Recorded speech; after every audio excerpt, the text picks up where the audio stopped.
Bom, o nosso tema hoje é sobre descansar, né? A gente tá dentro dessa série de mensagens sobre tempos de vacas magras, e a gente já refletiu sobre satisfação, sobre socorrer, sobre perseverar, sobre receber e hoje sobre descansar.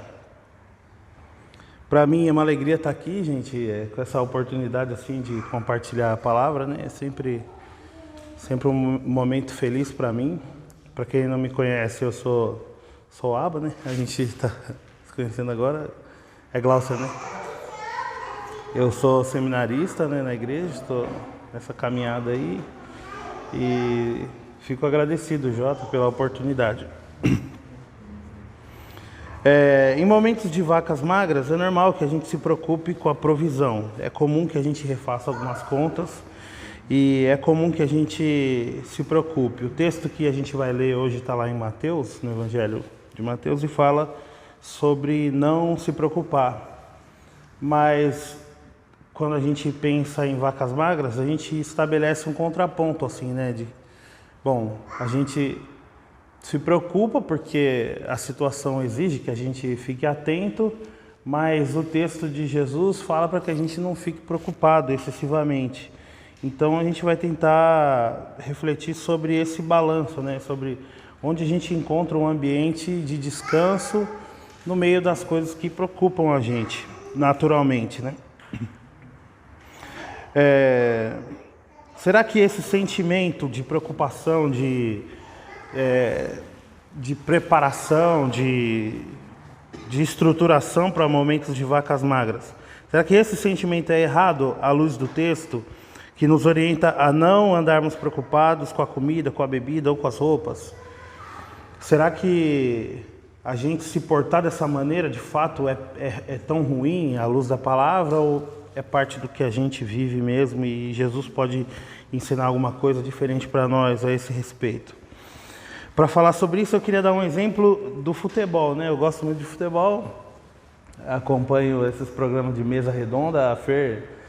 A Fer, minha esposa, fala assim que parece um programa de fofoca, assim, esses caras ficam falando sobre jogo, chovendo no molhado, falando um monte de coisa que, assim, tá muito claro. E se você prestar atenção, o programa de mesa redonda é um pouco disso, assim. Os caras ficam ali 2 horas, 1 hora, chovendo no molhado, falando um monte de coisa que já foi dita e tal. Mas, bom, eu gosto. E no futebol tem um movimento que o pessoal fala hoje em dia, que é sobre você descansar com a bola no pé. Então, um time que tem o domínio sobre o jogo, ele consegue descansar segurando a posse da bola. Então, o jogo está complicado, ao invés de você ficar correndo atrás do adversário, você controla o jogo e descansa dominando a bola. Esse tipo de descanso é um descanso que envolve uma atividade muito mais do que passividade. Descansar pode parecer um negócio que tem a ver com passividade, né? Simplesmente, né? Descansar é só descansar, você parar e descansar. Mas nesse conceito do futebol, você descansa enquanto você está ativo. Você domina a bola, controla o jogo, toca a bola, faz o seu jogo, e nesse movimento de domínio, de controle, de atividade, você descansa. Eu acho que o que a gente vai falar aqui tem um pouco a ver com isso, com esse movimento de descansar em atividade. Na nossa reflexão, eu separei 3 movimentos nesse texto de Mateus, que a gente vai ler daqui a pouco, que nos servem de orientação para descansar ativamente. O primeiro dos 3 pontos aí, dos 3 movimentos, é escolher. O segundo movimento é compreender e o terceiro movimento é reorganizar. Escolher, compreender e reorganizar. Para isso a gente vai então para o texto de Mateus, o Evangelho de Mateus, capítulo 6, do versículo 24 até o 34. Mateus, capítulo 6, do versículo 24 a 34. Acho que está na liturgia aí também. Acho que a liturgia está na mesma versão que eu separei aqui. Um escravo não pode servir a 2 donos ao mesmo tempo, pois vai rejeitar um e preferir o outro, ou será fiel a um e desprezará o outro. Vocês não podem servir a Deus e também servir ao dinheiro. Por isso eu digo a vocês, não se preocupem com a comida, e com a bebida que precisam para viver, nem com a roupa que precisam para se vestir. Afinal, será que a vida não é mais importante do que a comida? E será que o corpo não é mais importante do que as roupas?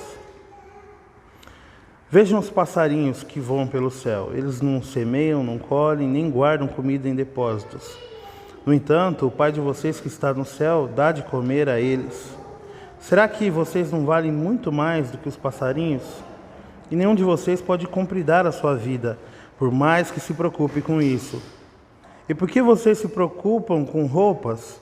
Vejam como crescem as flores do campo. Elas não trabalham nem fazem roupas para si mesmas. Mas eu afirmo a vocês que nem mesmo Salomão, sendo tão rico, usava roupas tão bonitas como essas flores. É Deus quem veste a erva do campo, que hoje dá flor e amanhã desaparece queimada no forno. Então é claro que Ele vestirá também vocês, que têm uma fé tão pequena. Portanto, não fiquem preocupados perguntando: onde é que vamos arrumar comida? Ou onde é que vamos arranjar bebida? Ou onde é que vamos arranjar roupas? Pois os pagãos é que estão sempre procurando essas coisas. O Pai de vocês que está no céu sabe que vocês precisam de tudo isso. Portanto, ponham em primeiro lugar na sua vida o reino de Deus e aquilo que Deus quer. E Ele lhes dará todas essas coisas. Por isso, não fiquem preocupados com o dia de amanhã, pois o dia de amanhã trará suas próprias preocupações. Para cada dia, bastam as suas próprias dificuldades. Palavra de Deus.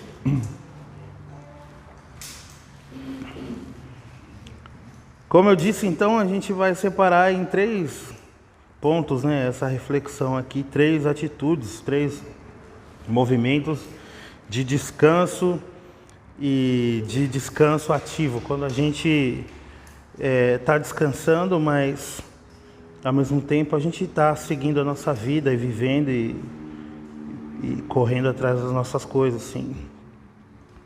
A primeira parte é escolher, está lá no capítulo 24, versículo 24, o primeiro que a gente leu. Um escravo não pode servir a 2 donos ao mesmo tempo. A gente... Pode ser que vocês, isso já aconteceu muito comigo, de ouvir uma certa confusão assim sobre esse versículo. Muita gente falando sobre você não pode servir a 2 senhores, a Deus e ao diabo, né? Às vezes nesse movimento assim de citar versículos da Bíblia, a gente se depara com citações que erram assim nas palavras, né? E no caso aqui, uma palavra que é trocada, né, que você não pode servir a 2 senhores. O que Jesus diz é que você não pode servir a Deus e às riquezas, a Deus e ao dinheiro. Mas às vezes por uma força de expressão a gente ouve que não pode servir a Deus e ao diabo. E tem um processo que eu acho que explica um pouco essa confusão, que é o seguinte: quando a gente vai estabelecer essa comparação de 2 senhores, a gente coloca Deus como uma pessoa e o dinheiro como uma coisa. Mas o diabo a gente enxerga também como uma pessoa, né? E a gente já falou aqui, o Jota já falou em algumas ocasiões aqui, também no podcast, sobre esse processo em que as coisas tomam a proporção ou a figura, coisas ganham a figura de pessoas. E existe também o processo inverso, quando as pessoas são objetificadas, né? Então a gente vê na sociedade assim um processo de coisificação das pessoas, né? De objetificação do corpo feminino. Quando a gente ouve falar de pessoas que se encontram em situação assim, são encontradas em situação análoga à escravidão, essas pessoas foram coisificadas, né? E aí também a gente encontra o processo inverso, que é de personificação das coisas. Por exemplo, naquela série Deuses Americanos, as coisas vão ganhando forma de pessoas, né? Então a mídia vira uma pessoa e, por consequência, vira um ídolo. O mercado vira uma pessoa e essas coisas todas vão pegando atributos de gente. E a gente fala, o mercado acordou estressado, a mídia hoje está desse jeito, e a gente vai atribuindo essas características. Então eu acho que o primeiro ponto é escolher a quem a gente serve, que é o que Jesus fala aqui, se a gente quer servir a Deus ou as riquezas. Se a gente escolhe servir as riquezas, o processo na nossa cabeça que acontece é esse, de personificar no dinheiro a figura de alguém que pode me dar o que eu preciso. Colocar no dinheiro em si, nas riquezas e no potencial do dinheiro em si, o potencial de ser o Deus que governa a minha vida, de dizer como eu faço, o que eu devo fazer, o que eu não devo fazer. Então esse é um processo de escolha. Quando a gente escolhe servir a Deus, ou ao dinheiro, a Deus ou às riquezas, é mais ou menos isso que está na nossa mentalidade. Fica claro que a gente precisa escolher servir a Deus, né? Então esse é o primeiro ponto, escolher a Deus como Senhor das nossas vidas. Fica claro que o dinheiro tem potencial para assumir esse papel de entidade e, sendo assim, rivalizar com Deus quanto ao senhorio da vida das pessoas. Jesus expõe essa verdade. Um escravo não pode servir a 2 donos ao mesmo tempo. Para aquelas pessoas que estão inclinadas a escolher a Deus como seu dono e Senhor, é para essas pessoas que Jesus segue falando as outras coisas que o texto diz. E aí a gente vai para o segundo ponto, que é compreender. Jesus segue o ensino dizendo: por isso eu digo a vocês, para essas pessoas que já fizeram sua escolha de seguir a Deus e não as riquezas, por isso eu digo a vocês, não se preocupem com a comida, com a bebida que precisam para viver, nem com a roupa que precisam para vestir. Afinal, será que a vida não é mais importante que a comida? Será que o corpo não é mais importante que as roupas? A perspectiva da preocupação está apoiada sobre a escolha de qual Senhor a gente quer servir. As pessoas que escolhem servir ao dinheiro e às riquezas são pessoas excessivamente preocupadas com o que comer, beber, vestir.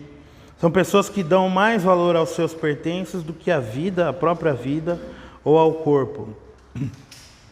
Jesus usa como exemplo também os pássaros,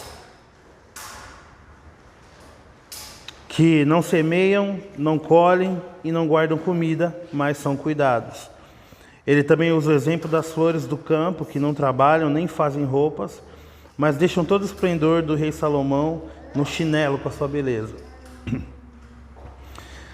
Parte do que Jesus fala aqui, com toda essa explicação, né, quando ele cita os exemplos das flores e dos pássaros, parte do que Jesus fala tem a ver com essa verdade. Deus tem compromisso com a sua criação. Deus tem compromisso com a sua criação.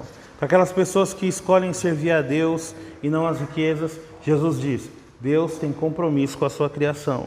E o compromisso dele com a sua criação é inclusive anterior e sobrepõe o nosso esforço pessoal para procurar o sustento. Então, muito antes que a gente pense ou crie responsabilidade na vida para buscar o nosso sustento, o nosso Deus já se coloca diante de nós como alguém que tem responsabilidade com a sua criação e com o nosso sustento também dessa maneira. Então essa é uma outra atitude que a gente pode ter, é uma outra postura ativa em relação ao descanso. Compreender com clareza no nosso coração que Deus tem compromisso com a sua criação, antes mesmo que a gente tenha compromisso com os nossos filhos, ou com o nosso próprio sustento, ou com a nossa casa, com as pessoas que dependem de nós. O cuidado dele é anterior, muito anterior ao nosso. Essa relação de compromisso se liga com o último ponto, com o terceiro ponto, que é reorganizar. No final do versículo 31, no versículo 31, Jesus diz assim: portanto, não fiquem preocupados perguntando onde é que vamos arranjar comida, ou onde vamos arranjar bebida, ou onde vamos arranjar roupas, pois os pagãos é que estão sempre procurando essas coisas. Quando a gente pensa em reorganizar a nossa vida e reorganizar à luz do que Jesus diz aqui, a gente precisa entender o que ele começa dizendo no versículo 32. O Pai de vocês que está no céu sabe que vocês precisam de tudo isso. Portanto, ponham em primeiro lugar na sua vida o reino de Deus e aquilo que Deus quer. O Pai de vocês que está no céu sabe que vocês precisam de tudo isso. Portanto, ponham em primeiro lugar na sua vida o reino de Deus e aquilo que Deus quer. Nessa hora eu gosto de delimitar um pouco essa noção de reino de Deus, porque eu acho que a gente fala sobre algumas coisas e é interessante que a gente tenha uma visão parecida sobre o que elas significam para nós, né? E Jesus ensina que a gente deve colocar em primeiro lugar o reino de Deus na nossa vida. E o que é o reino de Deus? O reino de Deus chega até nós trazido pelo Senhor Jesus. O reino de Deus chega até nós trazido pelo Senhor Jesus. Quem coloca a gente a par desse reino, quem nos coloca nesse reino é o Espírito Santo, que nos convence do pecado e da graça salvadora. O reino de Deus é uma realidade que nos chama para a vida do eterno ainda hoje. O reino de Deus é uma realidade que inverte os valores desse mundo. O reino de Deus faz sentido em qualquer tempo e espaço na história da humanidade, porque o reino de Deus se baseia em elementos que são eternos, em elementos que vêm do alto. O reino de Deus ressignifica tudo a partir do amor com que Deus nos amou primeiro, através do qual nós podemos amar a Deus sobre todas as coisas e podemos amar o nosso próximo como a nós mesmos. Jesus falou muitas coisas sobre o reino. Para dizer como era o reino de Deus, ele usou vários exemplos. E ele fez isso porque, de fato, o reino de Deus não é algo que a gente possa alcançar com as nossas palavras, né? O que eu fiz aqui é um esforço de tentar fazer com que caiba um pouquinho melhor na nossa cabeça, né? Mas isso não é suficiente para compreender tudo o que significa de fato o reino de Deus. Mas essas características são algumas daquelas que Jesus quer que a gente busque em primeiro lugar. Que a gente ressignifique tudo a partir do amor dele, que a gente se coloque como essas pessoas que buscam em primeiro lugar o reino dele e que buscam trazer essa realidade nova para a realidade dos nossos dias, para a realidade das pessoas que cercam a gente. Porque dele, por ele e para ele são todas as coisas. Tem um teólogo que chama Leonardo Boff que fala o seguinte sobre o reino de Deus. Contrariamente ao que muitos cristãos pensam, o reino de Deus não significa algo que é puramente espiritual ou fora desse mundo. O reino de Deus é totalmente desse mundo, o reino de Deus é a totalidade desse mundo material, a totalidade do mundo espiritual e humano, que agora é introduzido à ordem de Deus. Então, além das coisas espirituais, as coisas materiais, espirituais, humanas, todas elas introduzidas à ordem soberana de Deus, esse movimento de introdução de uma perspectiva nova, tudo isso constrói essa realidade do reino de Deus. Então, eu acho que essas três posturas assim que a gente pode ter, né, olhando para esse texto de descanso, em que Jesus fala para a gente não ficar preocupado excessivamente, né? Então, acho que a gente precisa escolher a quem que a gente quer servir, quem é o Senhor da nossa vida, se é Deus ou se são as riquezas. A gente precisa compreender que, sobre todas as coisas, Deus já tinha um compromisso com a sua criação e um compromisso conosco, antes mesmo de que a gente tivesse compromisso com as pessoas que dependem da gente ou com nós mesmos. E a gente precisa reorganizar a nossa vida, buscando em primeiro lugar o reino de Deus e a sua justiça. Para concluir, eu quero dizer algo que pode parecer estranho, mas que é uma verdade muito clara na minha vida, assim, no meu dia a dia. Eu acho que quem sustenta a minha vida e quem sustenta as nossas vidas não é o dinheiro, mas é o próprio Deus. Quem sustenta a minha casa, os meus filhos, a minha esposa, não é o dinheiro, mas quem nos mantém vivos e firmes, quem nos dá a provisão é o próprio Deus. Eu acho que isso é um pouco... parece estranho, porque você pode falar, mas você precisa do dinheiro para pagar as contas, né? Isso é óbvio, né? Até hoje, graças a Deus, o dinheiro não faltou. Até hoje, graças a Deus, o dinheiro foi um meio através do qual Deus nos sustentou, através do qual a gente pôde pagar contas, através do qual a gente pôde fazer compras e ter as coisas que foram sempre necessárias em casa.